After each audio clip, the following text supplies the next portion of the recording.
Okay, so what I want to do in this short segment is to consider stock flow assumptions. This is popularly known as LIFO and FIFO. So what we want to do over the next 15 minutes or so is to get a sense of how this works. So the main idea is, if you use the periodic method or the perpetual method, in both systems, we must determine the costs of individual items by some inventory valuation method. And there are four principal valuation methods that are generally accepted. They are specific identification, first in, first out, or FIFO, last in, first out, or LIFO, and finally, weighted average. How it works? Well, specific identification concentrates on physically linking the particular item sold with the cost of goods sold that is reported. So this would involve, for example, that we individually barcode each item of inventory, and then we could specifically identify when we purchased that piece of inventory and when we sold it. So examples like barcoding or RFID, RFID are examples of ways of specifically identifying goods. It is relatively easy to use for expensive, low-volume merchandise. And it is widely used in things like second-hand car dealers, where you would track each of the individual cars that you purchased and then the price that they were sold for. And while specific identification would have been very, very difficult 20 or 30 years ago, today, because we have things like barcodes, cheap scanning equipment, specific identification is economically feasible for many companies. But nevertheless, they do use other techniques. So the first technique is FIFO, or first in, first out. And it assigns the cost of the earliest acquired units to the cost of goods sold. And the cost of the newer units is assigned to the units in ending inventory. So the idea is FIFO, the first item that you purchase is the first item to be sold, and it means all of the newer units are going to be in ending inventory. And first in, first out provides inventory valuations that closely approximate the actual market value of the inventory on the balance sheet date. Okay, so in terms of an up-to-date valuation of inventory, FIFO is actually quite good because the most up-to-date prices are contained in inventory. And in a period of rising prices, FIFO will lead to higher net income. LIFO, on the other hand, assigns the most recent cost to cost of goods sold. So what it's doing is each time we purchase something, we assume the most recently purchased item was sold to the customer. So LIFO provides an income statement perspective in that net income measured using LIFO combines current sales prices and current acquisition costs. And in a period of rising prices and constant or growing inventories, LIFO will yield lower net income. And perhaps most importantly, in the United States, the Internal Revenue Code requires companies that wish to use LIFO for tax purposes to also use it for financial reporting purposes. And this is known as the LIFO conformity rule. So it is one of the few areas where there's an overlay between how income is determined for tax purposes and how income is determined for accounting purposes. And then weighted average.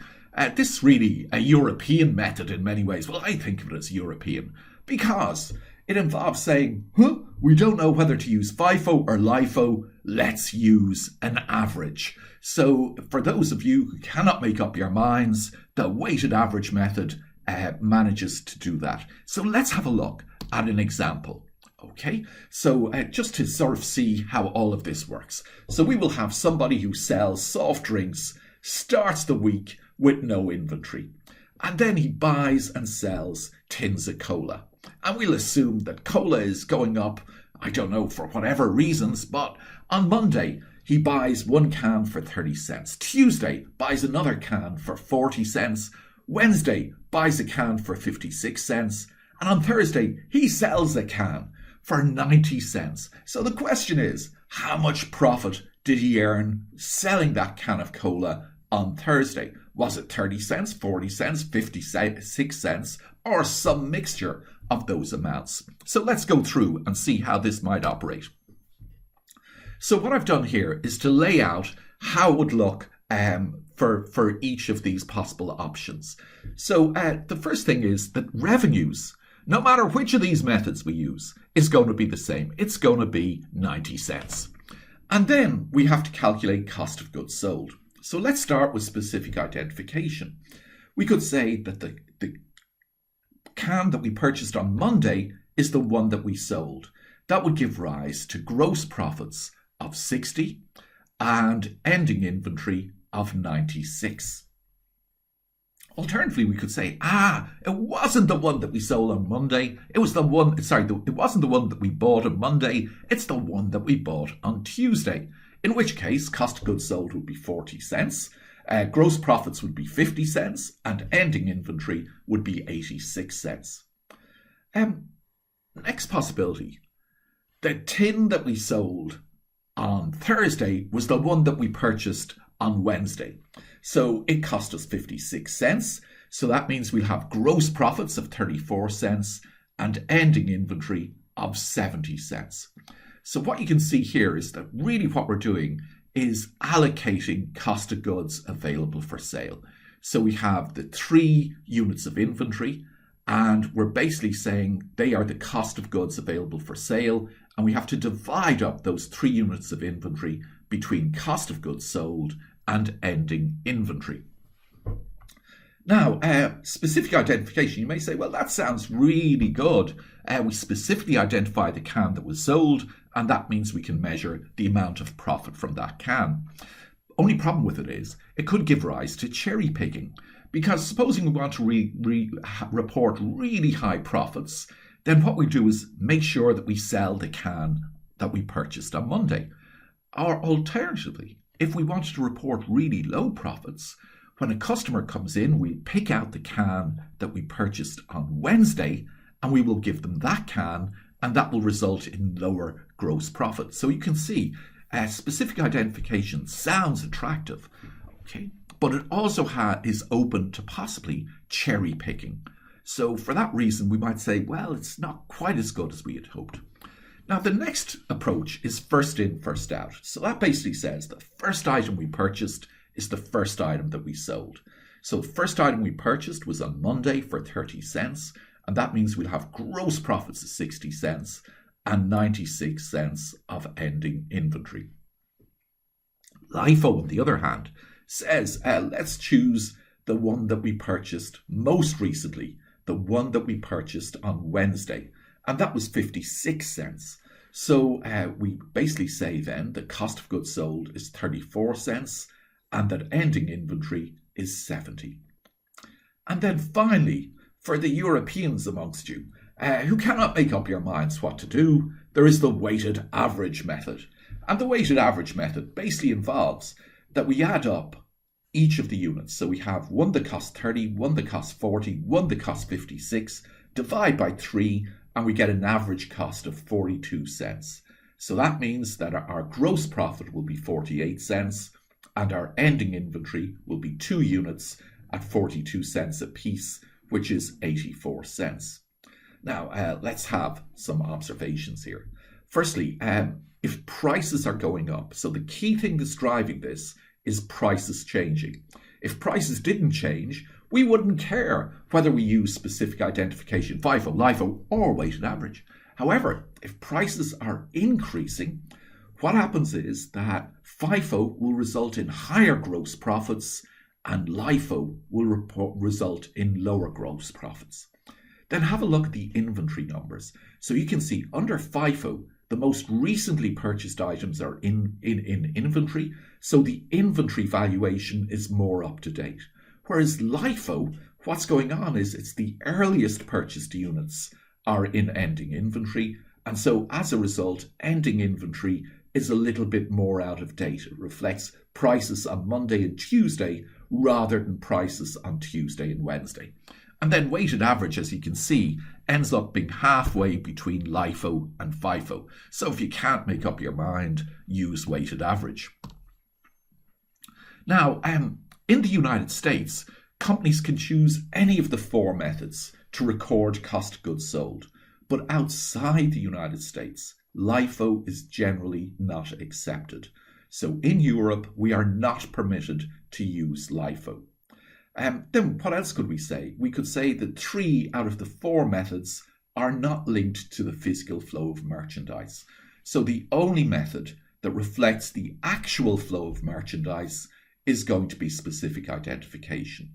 LIFO, FIFO, and weighted average involve assumptions about the physical flow of merchandise, and so they are known by accountants as cost flow assumptions. So LIFO, FIFO, and weighted average are all examples of cost flow assumptions.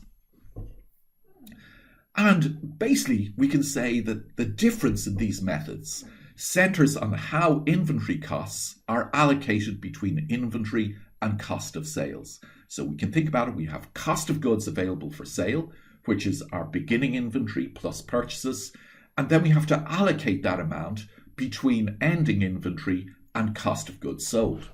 So what can we say about these? Well, with FIFO, if prices are going up, we'll have higher ending inventory, lower cost of goods sold, and higher net income.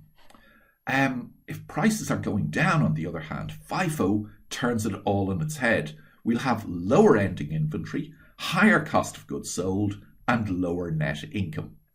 And then, on the other hand, for LIFO, LIFO results in lower ending inventory, higher cost of goods sold, and lower net income.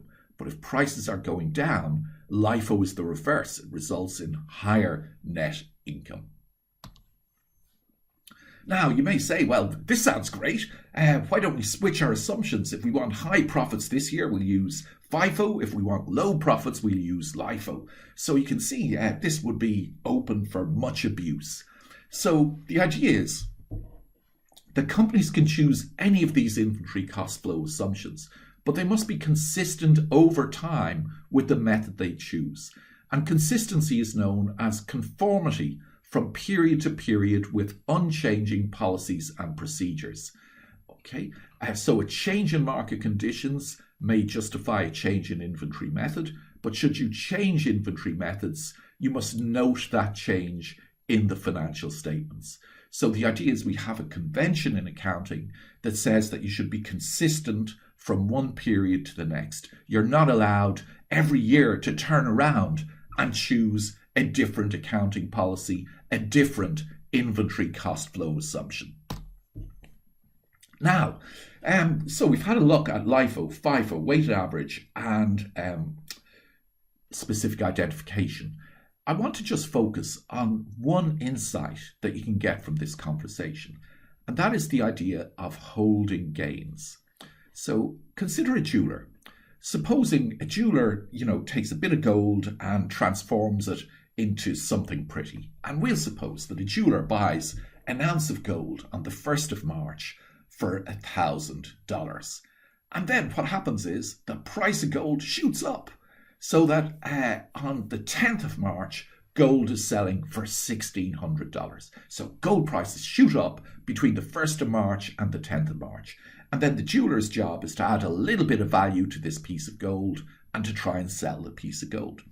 So on the 10th of March, after gold prices have gone up, he sells an ounce of gold for $1,603. Okay, so under LIFO, last in, first out, cost of goods sold will be $1,600 and he will have a gross profit of $3. On the other hand, under FIFO, he'll look like a complete genius because he'll report profits of $603. So we have cost of goods sold of $1,000 under FIFO, revenues of $1,603, so $603. So the way we could view it is that the $603 represents 2 components. One component is how good you are as a jeweler, as a trader, or whatever. And the other component is how lucky you were.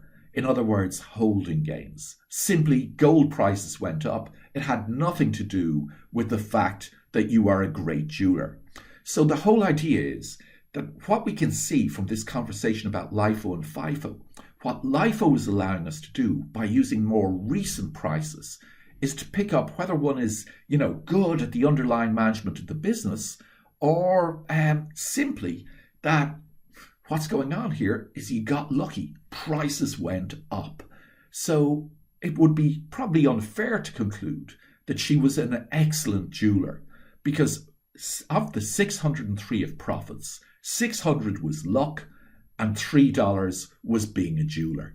So this idea of LIFO is really useful to apply in industries where prices change a lot. So examples would be the oil industry, where oil prices can go up and go down. And if we want to understand the performance of an oil company, what we might wish to do is to take out that impact of changes in prices. And this intuition of LIFO and FIFO helps us to do that. So LIFO matches the most recent acquisition cost with sales revenue. LIFO, cost of goods sold, typically offers a closer approximation to replacement cost, and reported net income rarely contains significant holding gains.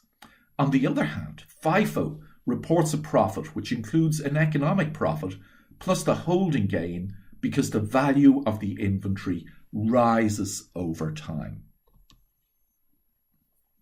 And then some characteristics and consequences. LIFO is widely used in the US simply because it has a strong benefit for companies. It has some unusual features. They are known as LIFO layers, which are beyond the scope of this course, but you could certainly look up LIFO layers and learn more about it. Outside of the United States, LIFO is rarely used, and it's not permitted under international financial reporting standards. So you might say to yourself, well, that was a waste of time learning about LIFO. Well, not really, because LIFO does give us an insight into holding gains. And in international accounting rules, enterprises can choose between weighted average costs to calculate as a stock flow assumption and FIFO as a stock flow assumption. So outside of the United States, enterprises can still choose FIFO, weighted average, and specific identification. And so for those reasons, we need to just know that FIFO, LIFO, weighted average, and specific identification are alternate cost flow assumptions. Thank you for your attention.